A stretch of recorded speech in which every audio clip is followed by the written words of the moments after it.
emotions are not it's not the obstacle. Yeah. It's our power. It's our guidance system. If you really reframe the idea of emotions as something, oh, I don't know, I don't like my emotions, as a guidance system, it's like your GPS. It literally, because your emotions will tell you about your boundaries. For example, somebody's crossing the boundary, somebody's actually, it's too much for me. Or for example, sadness is usually about the loss. I lose something. So this is, I want to relate to what we started at the beginning when you mentioned about, oh, some people don't want to make changes, because usually the change always is including a loss. And what I mean by this, a loss of something, part of you, which you identify with. And you might, of course, the results can be that you might be breaking up with someone, or maybe the business doesn't go with this person, or maybe the client has to, we finish the contract with the client, whatever it is. We always losing something to gain something else. Gosia Wojciulewicz, I really hope I got your name right. Welcome to the Inner Entrepreneur podcast. Welcome, and thank you for inviting me. Absolutely, you pronounced it perfectly. Oh well, I think that's a really good start to our conversation. Um, Gosia, your specialty, your expertise is in wellness, inner wellness. Um, so let's start with what led you down. I mean, what is inner wellness? So how do you describe it, and what led you down that road? Oh, there are many things that led me there. Maybe I start from my story, because I think that was the only part of me was looking for when I was young. I was searching what I want to do in my life. I was always a seeker. I was always the person who was questioning things, who was always very curious about why we are here. What do we do in this lifetime? Is the body we can feel, touch it, smell it, taste it, if this is the all what we have? So I start to explore those things since when I was young. And when I came to Ireland, I was just 21. That was a long time ago.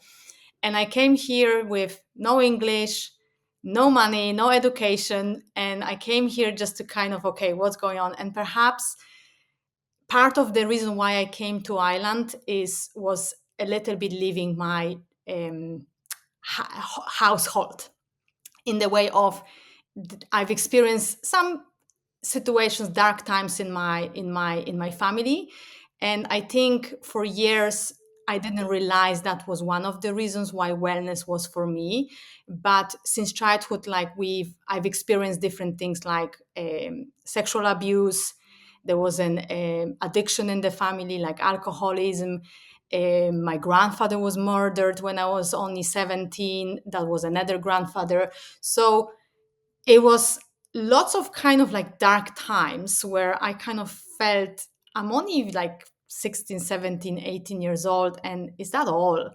So it gave me lots of like perspective. I want to explore more. So when I came to Ireland, it really, I started from like literally fruit picking in the greenhouse, working 12 hours a day, 6 days a week, food factories, cleaning the houses, offices, housekeeping. And it gave me this perspective as well. Okay, is that all? Is that what I want to do? Because I could feel I have such a potential, such a like inner feeling of I want to do more in my life. I feel I'm here for a reason. And I was looking for my inner purpose, that deep purpose which was driving me, because I felt this drive in my heart, in myself. So I started to explore different courses, hobbies. I was always into the dancing. So I started to learn, let's say, English through my hobbies, which was dancing. I started coming to dancing classes in Dublin. And then, for example, scuba diving. I've attended advanced trainings. And so my learning of English was from the books, scuba diving, dancing classes, learning, and as well courses, because I become then fitness instructor, gym instructor. I was working in the one of the biggest gyms in Dublin.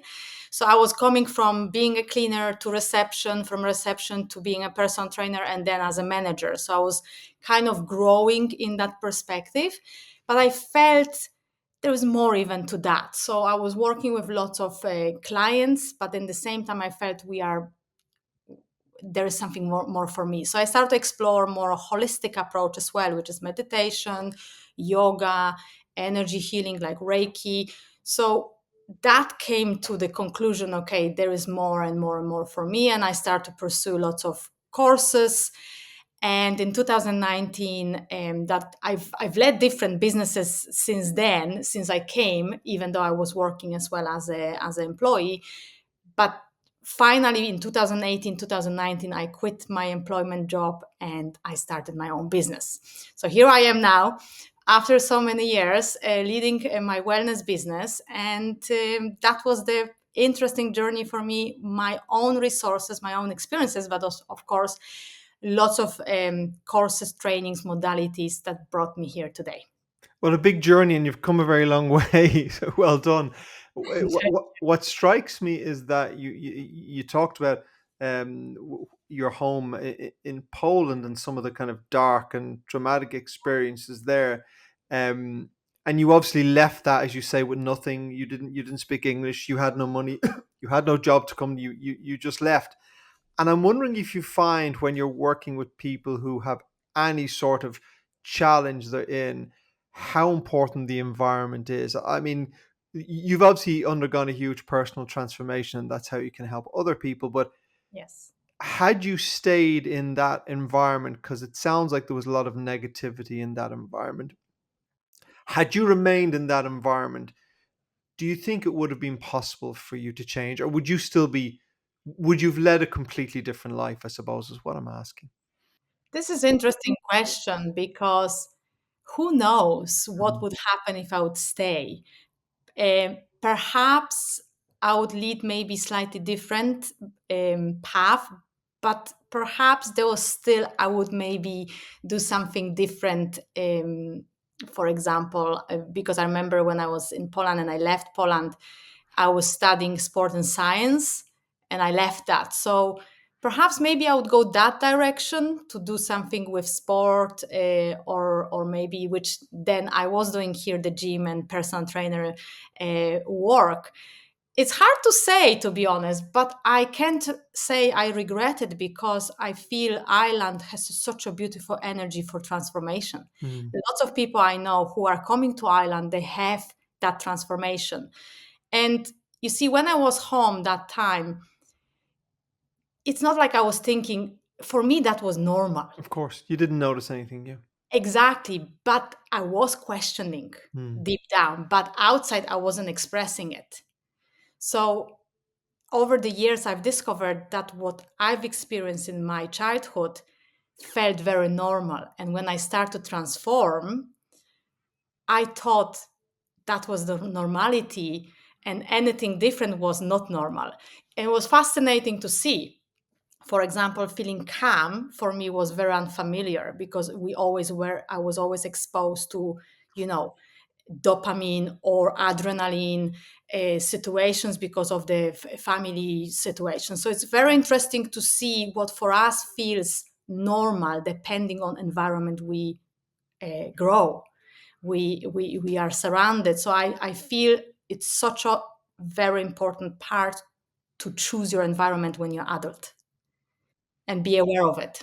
Yeah, I think this is what I'm getting to, because I think there's a lot of people both in personal and professional environments that are not conducive to a positive life. They're not conducive to inner outer wellness, to peace of mind, to all of the to prosperity. They're just not conducive.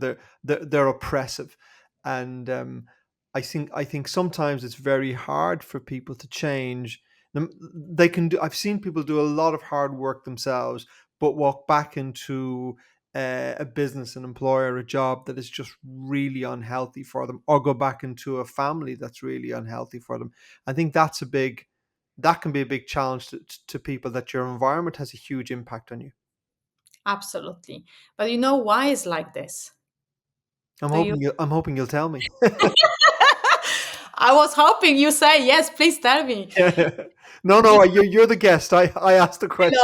I'm You having answer them. fun. I'm having fun, and it's nice to have a conversation instead, like thinking like I'm only the one who knows, because I know you know your stuff as well, and it's lovely to really exchange the thoughts as well.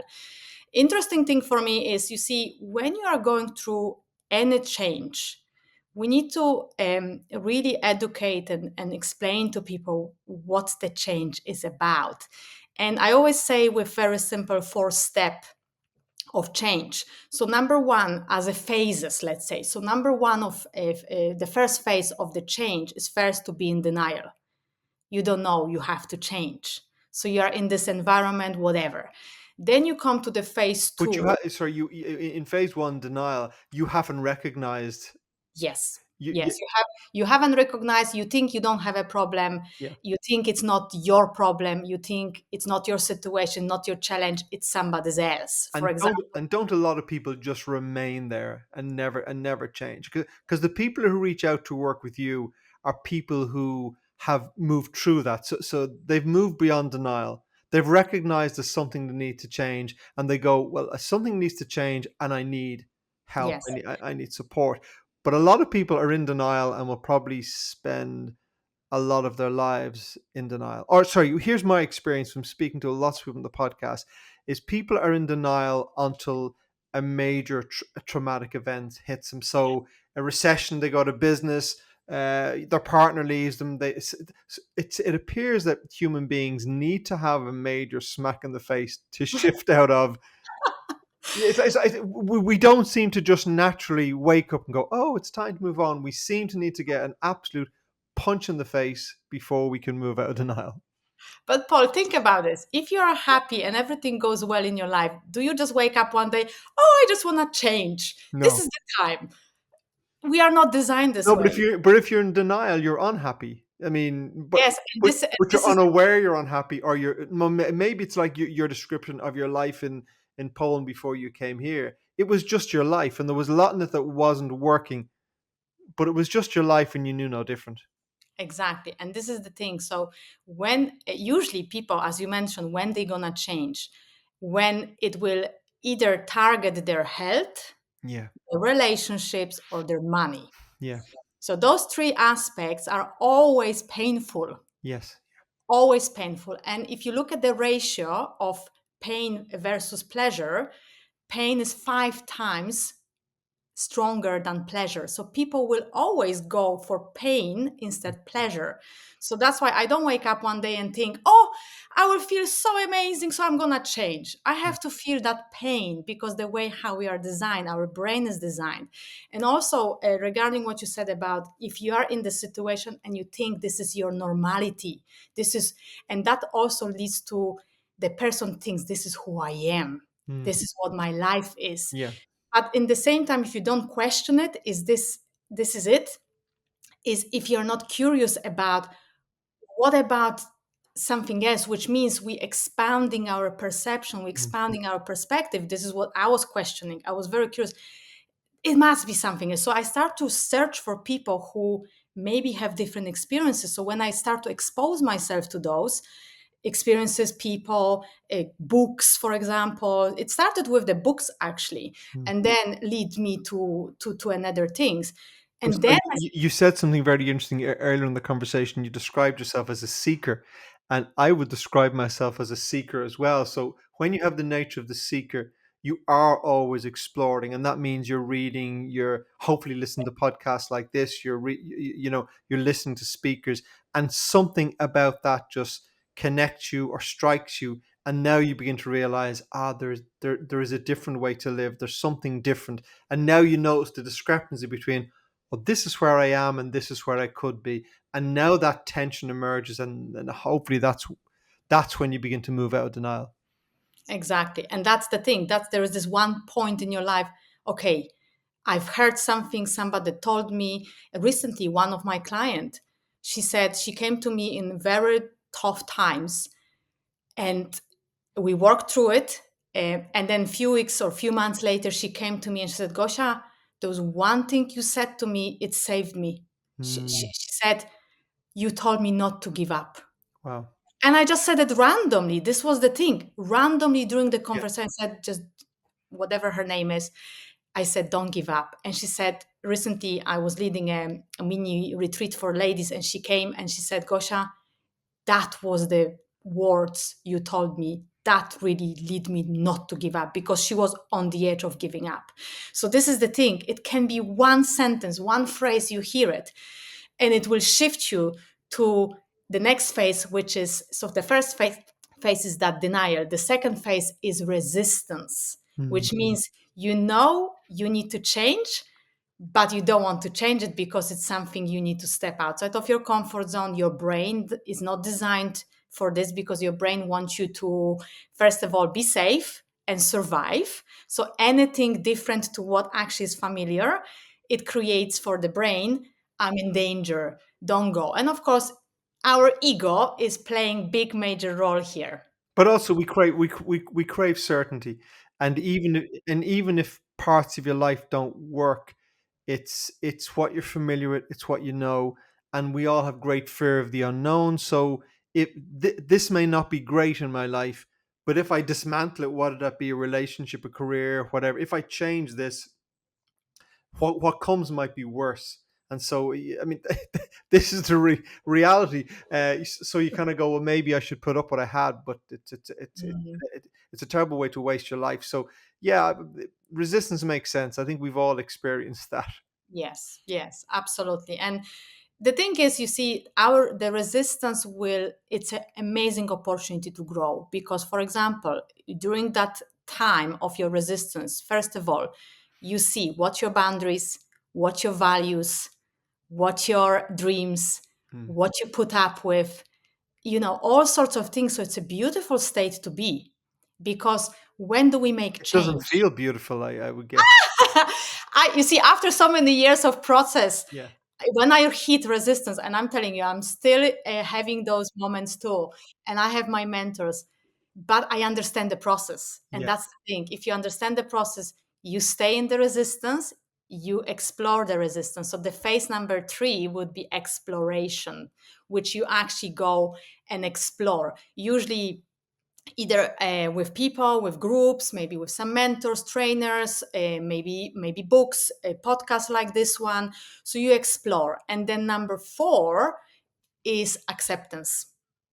And when you really accept deep down there that, yes, this is where I am right now, it's a huge shift regarding whatever you want to do the next. Because when you accept where you are, then you can make a decision. Am I going to stay it in this position or this situation, or am I gonna actually go and do something about that? So it gives you, if you think about this, it gives you amazing inner power, that you have that inner power to make that choice, and you don't feel anymore a victim. Oh, I have no power, I can't change it. Oh, it's them. It's change, shifts completely the direction of, you are the leader of your life. And I suppose even if in that moment your life doesn't change, but something fundamentally is shifted, because you're now going, okay, I'm now, control is a big word, but I now have a massive influence here, and I now can choose the future I want to create, and not remain a victim of the circumstances I find myself in.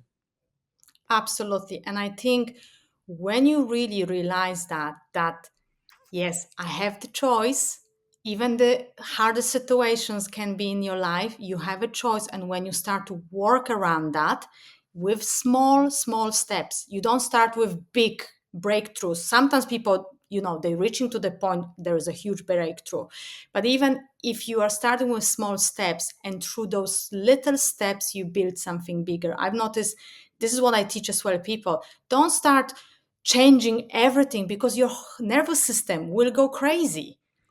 And this is again, through my experiences, when I was changing things, sometimes I was through breakthroughs when I was going like, crazy, because my nervous system didn't understand, hey, what is this going on here?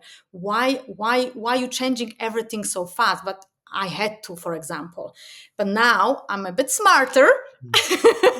regarding that as a clever idea. Okay, don't change everything like rapidly, do step by step. And I've noticed when you create those habits, daily habits, amazing breakthroughs can happen, not fast but big. Mm. Yeah, one thing I've noticed is that, and maybe it's because I'm a coward, but when I set myself goals, I tend to put them out. I go, I give myself, say, a 5 year goal, and the thing I like about a 5 year goal is that I can dream really big, because 5 years long, a lot can happen in 5 years. So I give myself a very big, outrageous goal for 5 years time. So I now have the vision in my mind, but I'm not challenged right now, this moment, because hey, it's 5 years away. And then Yeah. I go, well, what's one small thing I could do today? And I think that, and then you go, what small? And if you then do one small thing every day, you talked about those daily habits. I mean, that the momentum of that. Oh, so I suppose that what I'm saying is, will I then have achieved my outrageous goal in 5 years' time? Possibly, maybe not, but I will be in a radically different place if every day in those 5 years I've gone, what's one small thing I can do there? And you've compounded that 365 days a year, 5 years. Like, the shift is going to be enormous for most people. Yes. And I feel from experience and actually mentoring other people, I've noticed everything starts with your emotions. Hmm. Okay. If you think about this, so what creates emotion? It's your thought. Your emotion creates your decisions. Your decisions creates your actions, and your actions creates your results. Hmm. So this is the how our body works. So if we start with our thoughts and emotions, we can really achieve a lot. But I've noticed lots of people have challenges with their emotions. They don't know what they are, how they work, how to actually deal with emotions. It's almost like those emotions are taking over Hmm. certain people.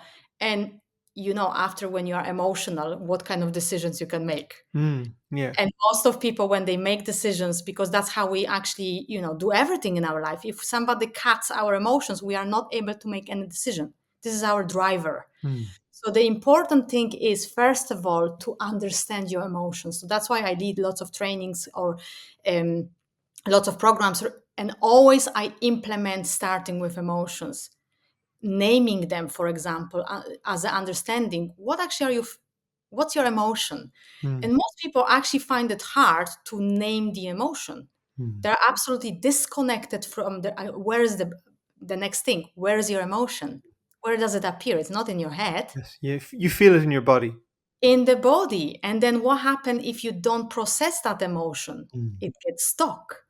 And then when you get stuck, you feel the blockages. Yeah. What happened then with those blockages if you don't work on them regularly, or on the daily basis? Even like regulation, I'm talking about the auto regulation of those emotions. It's fascinating, because I've noticed like so many situations when those emotions stored in the body, not being released, not being worked out. So how people then respond? Either they blow up, Hmm. shout, frustration, anger, even aggression, or they suppress. They shut down. Yeah, the shutdown system, absolutely.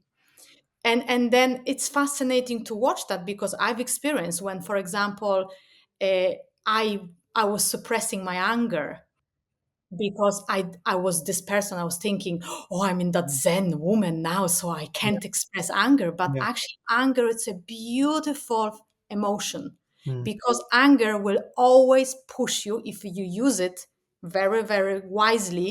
It will push you to make a change. It will make like an action. It's a super driver if you know how to use it. But if you don't manage your anger, it can start to become and go to the aggression, which is not cool at all. So you see, this is a very important thing. I think emotions are amazing, and they are so important. Either whatever you do in life, in business, always it starts with emotions. So it's interesting, because I agree with you entirely, and I think there's a huge problem in society with people not being connected with their emotions, not knowing how to express their emotions, whether that's an expression of love or an expression of hate. Often relationships are damaged because one person is not able to express their feelings and their love for someone, for their spouse, their partner, their children, their friends. They're unable to express that. But also, then people who lean into anger cause a lot of damage as well. You talked about the emotions coming from thought, and so I'm just thinking about anger for a moment. Mhm. So when we feel anger, often the experience of it often is that it goes straight to anger. There is no thought. So I'm trying to pick a situation. You're in a situation, something happens, and for people who are really in that emotive state, they seem to explode straight into anger. So I'm sure thought is somewhere along the path, but does that make sense to you? It's like Yes, yes, yes. zero to anger. There's no. It's fascinating. Yeah, it is. Yes. Yeah. You see, the thing is, if you feel the emotion, is because your body produced that whatever the chemicals to feel that emotion. So usually you feel the emotion 3 seconds. That's it. But what creates that emotion? Always it's a thought. It's a thought of the thought, let's call it opinion of the situation. So think about this. Somebody says something to you or to someone, and you had a split second of that thought, oh, what a bad Yeah. person. How dare he talks to me? Whatever it is, creates that anger. The thing is why it's so catchy here. We are not aware of our thoughts Okay. because it's there. Yeah. Always creates first, but we are not aware because it goes so fast. Our body picks it up because it's so fast. It's 3 seconds It's for your instant. Yeah. emotion. Yeah. It's instant. That's why practicing mindfulness awareness is the key to catch those thoughts. Mm. I've done this training a while ago, and I must say it was fascinating to watch my thoughts. I couldn't catch my thoughts first. I was catching quickly my emotions. I was like, oh, why am I angry? Yeah. Why am I frustrated with this? And then when I start to backtrack, oh, what am I thinking about this? And it's usually one sentence, whatever your opinion, your belief, anything about that, it will target that emotion. And of course, you see, if you talk about the split second emotion like anger, it's perfect. But if it comes to the frustration, it's already a state, Mm. a feeling which is long Yeah. time there. It's So it chronic. means, Yeah. yes, it's like a build up. Yeah. So think about if you practice the awareness of what are you actually thinking about this, it will really amazingly open up something. It's like, wow, I'm thinking about this. And many times we have thoughts which don't even belong to us. Yeah. Yeah. They're our parents, grandparents, neighbors, aunties, um, uh, environment, whatever we've heard on TV. It's fascinating because I have so many clients coming to me, and when I ask them, "Where did you hear this first?" Mm. "Oh, my grandmother was telling me this." Mm. "Oh, my mother was telling me, oh, I shouldn't do this or this and that." It's just fascinating. They don't even realize they think it's theirs. And I suppose the interesting thing is, if we're not aware of the thought and we jump straight into the emotion, then we don't have that opportunity. We don't have the opportunity to examine the thought and go, hold a sec. Do I really believe that? Do I really think it's true? And if we have that moment of where we can actually look at the thought, we can go, well, A, do I want that thought? Is it serving me? And two, is it actually mine? I mean, do I Yes. really do I really believe that? I find sometimes though it was interesting you say how quickly that we don't notice the thought because it's 3 seconds or whatever. It's so quick into our body. But I think sometimes what happens then is that we don't notice the thought. It's straight into our body. We feel it in our body, and now we own it. We hold on to it. I think what happens is I think it goes back into our thoughts then, and so now our mind starts going over and over again, and we don't experience the emotion. So instead of experience the hurt, the sadness, the anger, the fear, instead of actually dwelling in that, we go back to our thoughts to kind of Yes. analyze it. And I think that when you end up in the emotion, which is what happens to us a lot of the time because we're human beings and we're not all Zen monks, I think what's powerful is to what I try and do is to recognize, okay, I'm now in that emotion. It's hurt, whatever the emotion is, I'm in that. And now what I try to do is experience that without getting back on the edge. Because I think when you experience that in your body, it then it processes. You feel hurt or whatever. Well, feel it and let it go. How long will it last?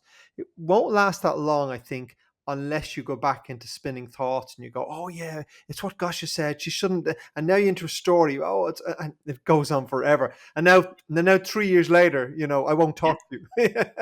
Yeah, you still think about this. You Yes, still think exactly. about this, and you hold the grudges or whatever.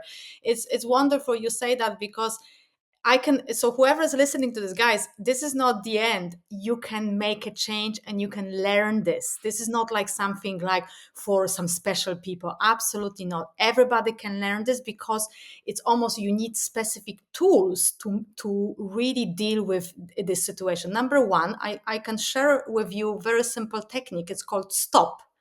Number S, stop. Literally, when you have some kind of situation, when you get emotional, you stop.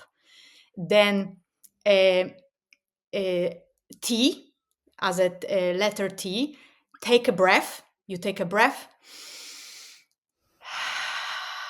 Feel and better you already. exactly, and it's for free. Yes. By the way, it's for free. So you take a breath.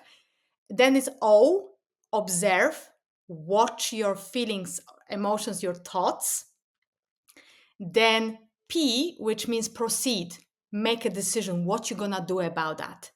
And this simple techniques called stop, you can use it anytime, and that's already practice of awareness and retraining your pattern of actually quick action reaction, because it's all about the action reaction. Mm, And if you can pause for even couple of seconds, because I'm not talking about doing this technique for like an hour, mm. it's a 20 seconds practice.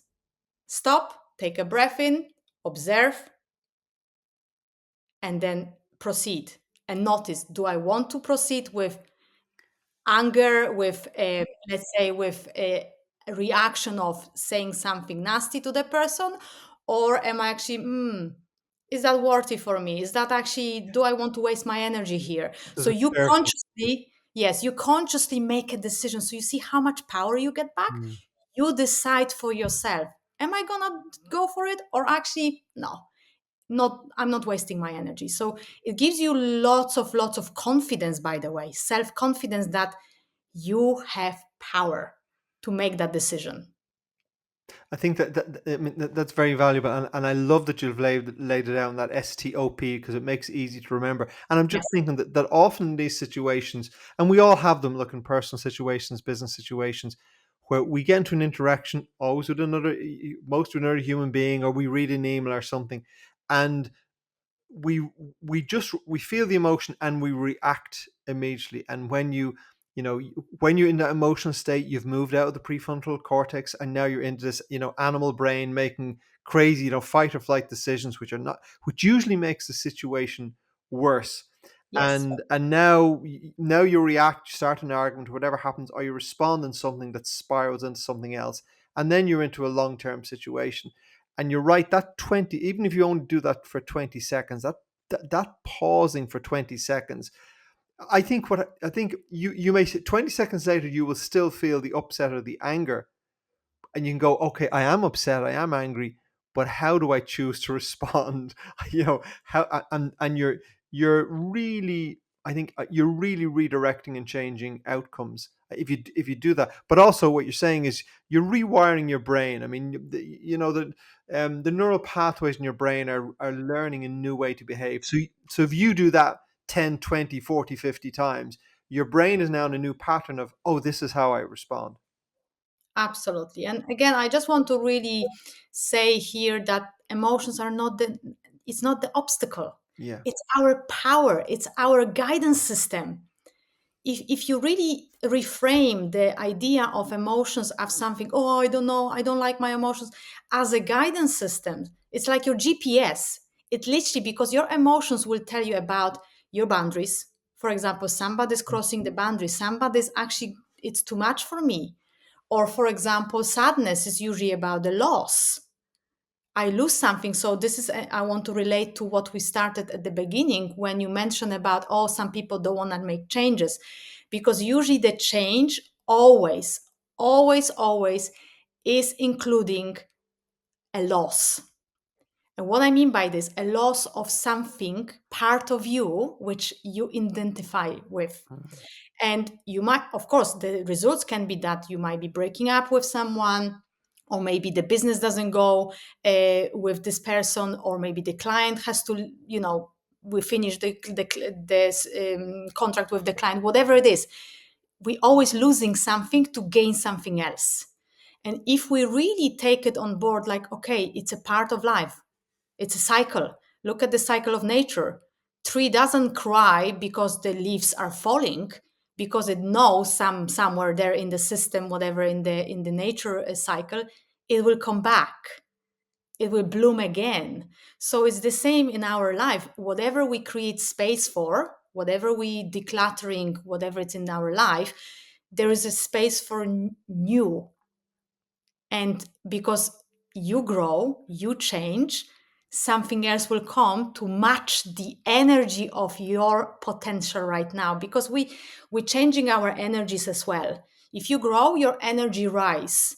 So obviously what happens on that energy level, so think about this, your old version of yourself is here, your new version of yourself. So you need to match people and situations that will match that energy. So it's a very natural thing. You need to change whatever it has to change, and it will go naturally as well. And sometimes people are just afraid of, because it of course it's sad, it's painful, but it's like grieving, a little bit grieving, and it's about learning how to really use the sadness as a part of our journey too. It's interesting. We're recording this coming to autumn, and the reflection of this, of the change of the seasons. You talked about the leaves falling on the trees. Um, it's useful to I don't think it's easy to recognize that, but it's useful to recognize that. If we look at the emotions, what do we talk about them? Anger, fear, upset, hurt, all of these things. The reality is every human being experiences those loss, all of these things. Every human being experiences those at some point in time. That's just the way it is. Under- And it's about, so when we recognize that, we go, well, it's not used to me. Every human being I meet experiences these things as well.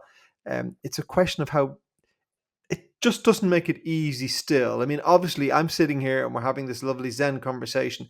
I'm going, but if I could not feel anger or not feel loss or not feel hurt, wouldn't that be wonderful? But the reality is, it's the human experience, and all those things are necessary. I know certainly, I have become better over the years of noticing these experiences, even sadness when it emerges, and just sitting in it and just being with it. And when you sit with it, it tends to, you experience it. You may feel the depth of it, but it moves on and it feels joyful afterwards. But I wish I always had the courage to embrace these things. but look, this is what makes us alive. Yeah. This what makes us really human being with that amazing experience we have. And of Mm. course I had my times when I was absolutely like dragging Yeah. myself of frustration, whatever, but Mm. I need to really emphasize this: don't stay on your own with your emotions. Mm. Don't, if you feel it's taking too much space, energy, and it's really overwhelming, don't do it yourself. Go to someone who knows what to do with it. I'm not also not saying don't throw it on your family, friends, whatever, because they might not have capacity to Yes. hold the space for you, but go to someone who knows what to do with it. That's why the environment, who you're hanging around, Mm. go to mentors, coaches, therapists, whatever, whoever it is, that will support you in that journey. Because I have my mentors over so many years and I still go because I support people, but who's supporting me? Once you have that in your embedded in yourself, like, it's okay. And this is another thing, I allow myself to have support, because we have this tendency saying, I'm strong, I have to be strong, Yeah. I can do it. Lovely. And I'm not saying you cannot, but at the same time, have support of someone who can hold the space for you when you can actually cry out, release that anger, whatever it is, and then get the tools. Okay, what's next? So you have space to release it, but in the same time, then you get the tools. You can do it, whatever you need to do it in your life. As I look back over my life, and I look back at the various challenges, opportunities, success, failure, all of these things, um, in all of them have ultimately ended up being a stepping stone. A point where I went through something challenging, I learned, I moved on, and I've seen my life progress that way. But if I look back, I've had so many mentors, teachers. Some of them have been a physical presence of someone who actually sat and mentored me. But sometimes the mentor has been a course I attended, a book I read, a podcast I listened to. I have surrounded myself for decades with mentors because no matter what you're experiencing, there is someone who has walked that road before and come at the other side. And there's a huge value in someone saying to you, I know what you're feeling, I know what you're experiencing because Yeah. I was there. And this is this is how I handle that situation. That may be of service to you. I agree. This notion that we have to walk the road by ourselves, we're all surrounded by people. Sometimes it's best if it's not maybe family members, something. I think for me, it's always been someone slightly distant who can, but there's a huge value in that.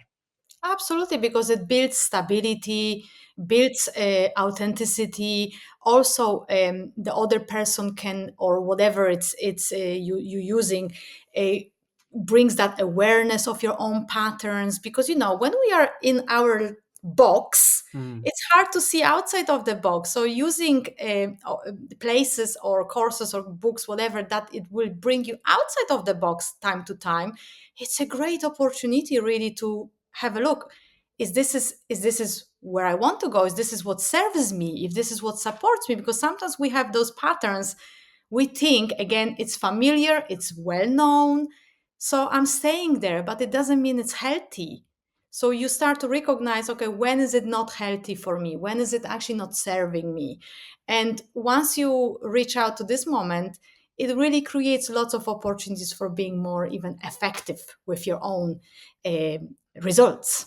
exactly. And you said something earlier. I mean, very early in the conversation, you said about a client who said to you that you had said to them, "Don't give up." And to you, it was a throwaway comment. You didn't. It didn't. It wasn't something particularly Yeah. important to you, but they latched onto it. And I remember, I could be 25 years ago, sitting in a big auditorium in London, and a speaker coming on the stage, and he had this expression. He said, "Get in line, stay in line."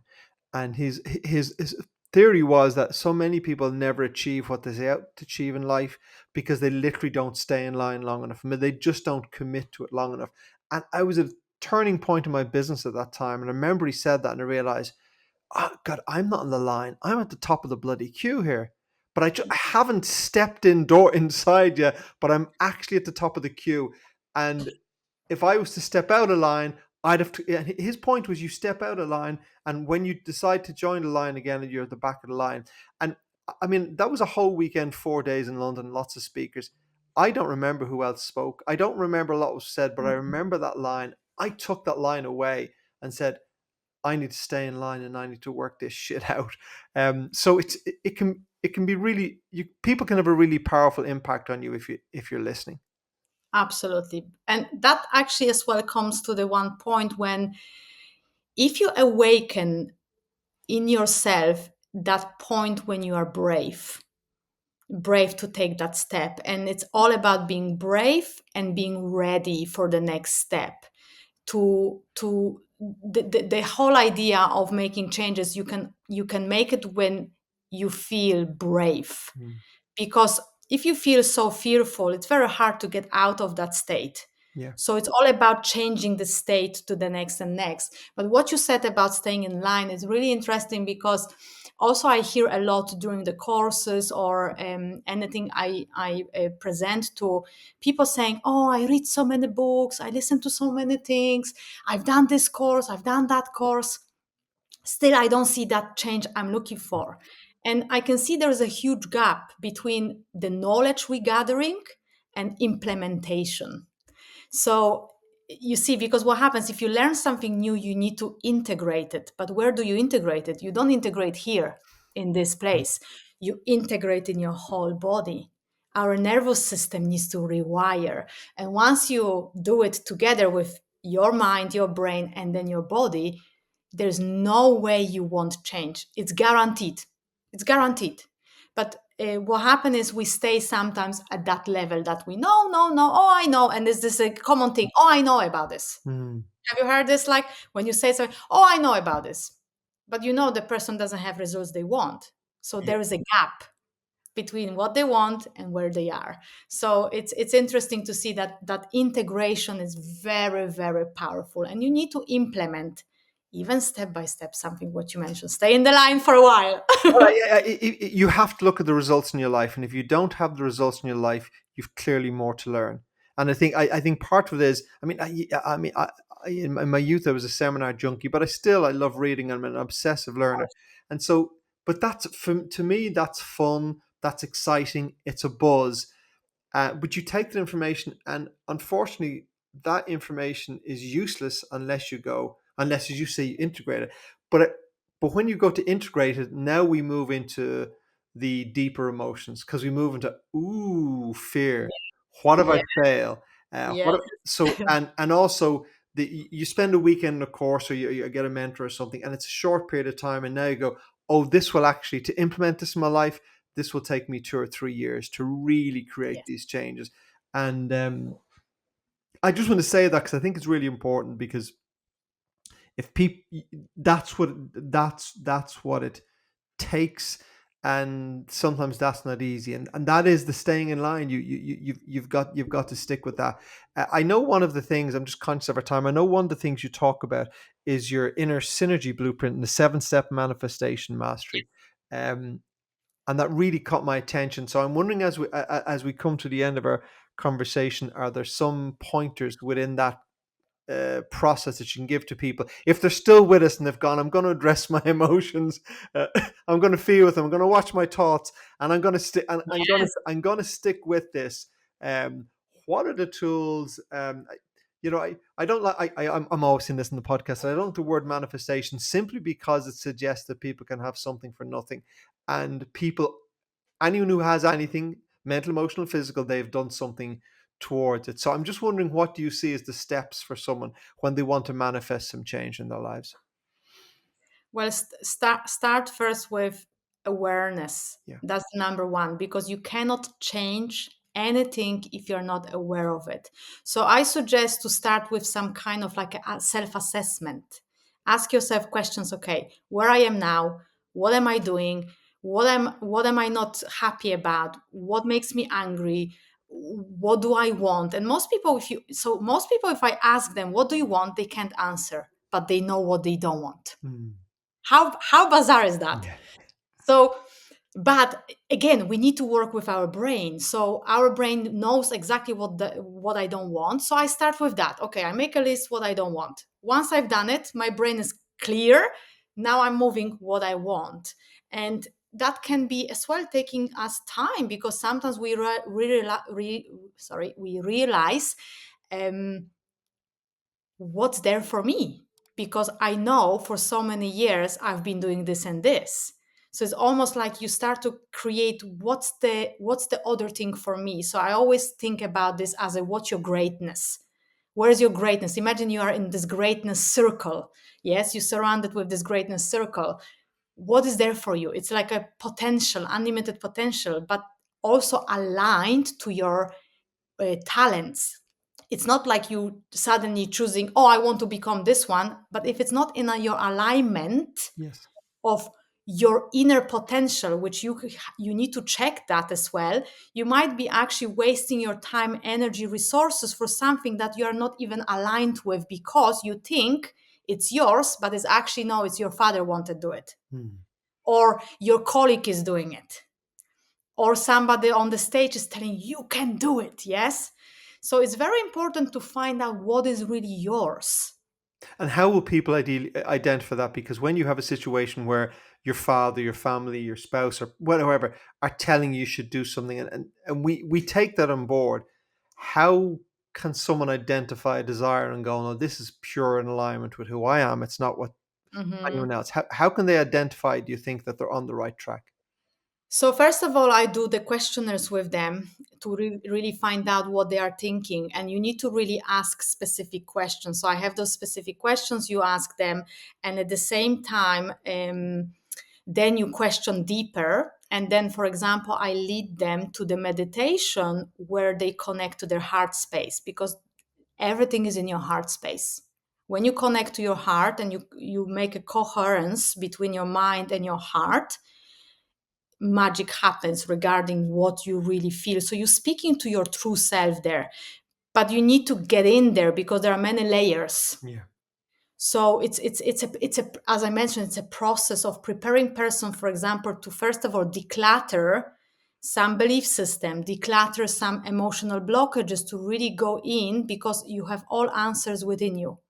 You have all answers within you, but we are just like this people who just take on board so many stuff, and we have those jackets, like thousands of them, millions of them. And to get in there really, because it's very hard to recognize what's yours, what's not, so you need to really tap into your inner intuition, to that deeper sense of who you are. But first you need to find out, who are you? Who are you? Mm.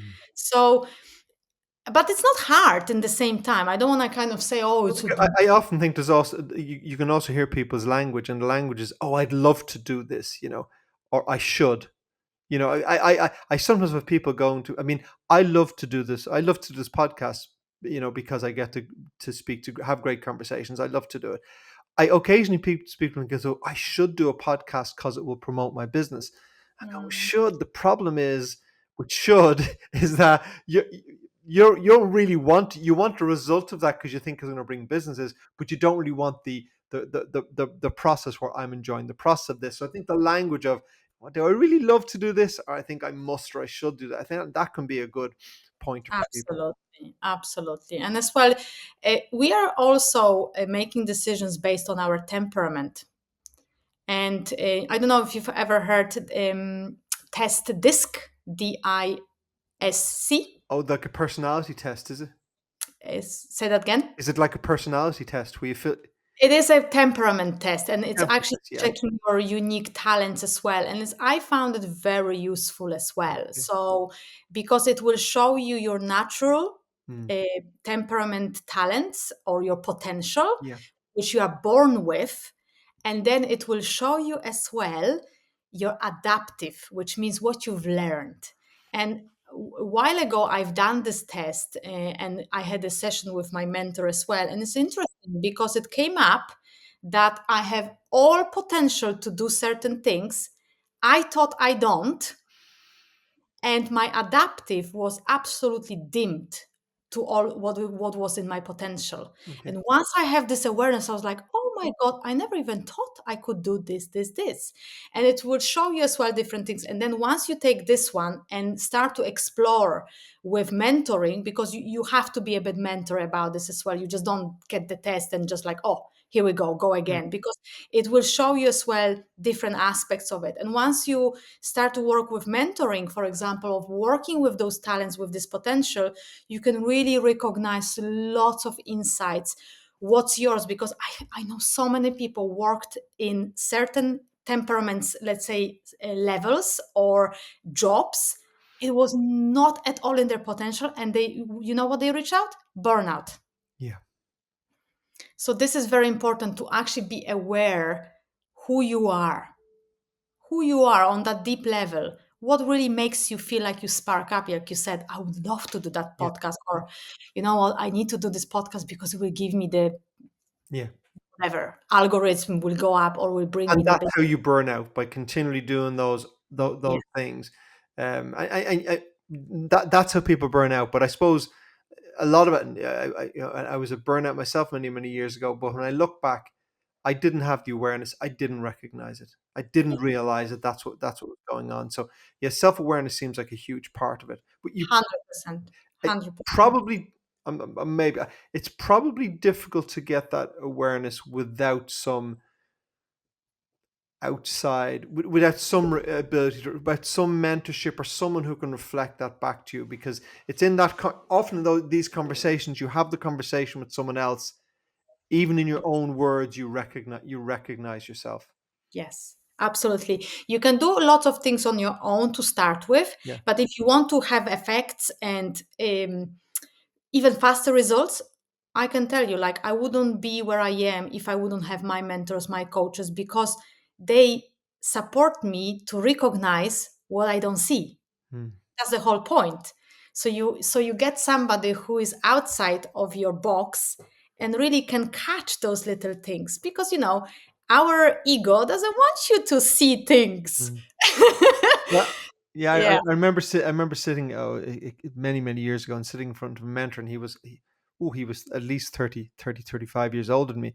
And I remember him sitting down to me one day and saying to me, Paul, everything I'm going to tell you, you'll figure out for yourself. But the difference is it will take you time to figure it out. And I suppose ultimately that's what I was paying him for. I was paying for the fact I was maybe a young buck. I was 40 years of age at the time or whatever it was.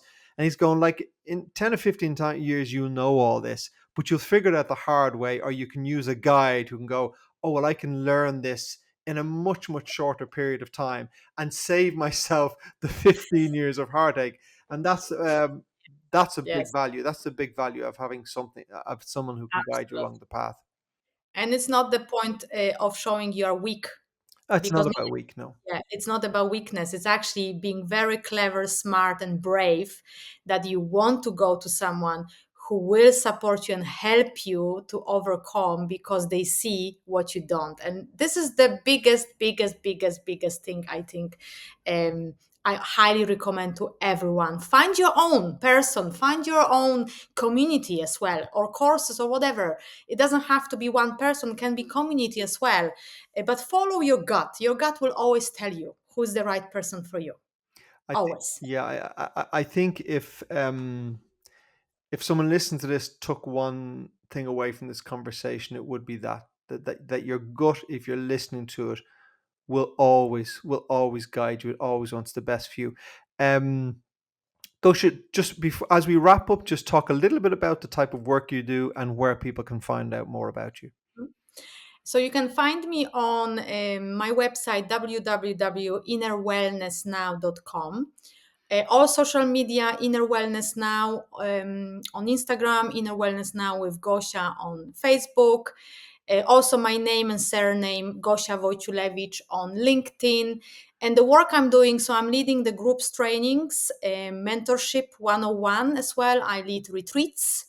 And some workshops, like mini retreats as well. So it's all about the development, but I combine different aspects. So I combine four aspects: your physical, mental, emotional, and energetical as well. So we work with the body, we work with your mind, we work with your emotions, we work with your energy system too, your nervous system. Hmm. So it's a combo practice, which is very useful, very practical, but also very effective, because you don't miss out anything. You work with four aspects of your life. Well, I can tell you really go deep, because a lot of this conversation, I mean, a huge amount of this conversation was around emotions, and that's what the deep work is. And there's no point in teaching people all these techniques if you don't get into the depth of dealing with their emotions and their self awareness. Then they'll go nowhere. So, it's been great to have the conversation with you. I will stick the your website in the show notes and encourage people to reach out to you. Gosh, it's been an absolute pleasure. Thank you. Thank you so much. Thank you.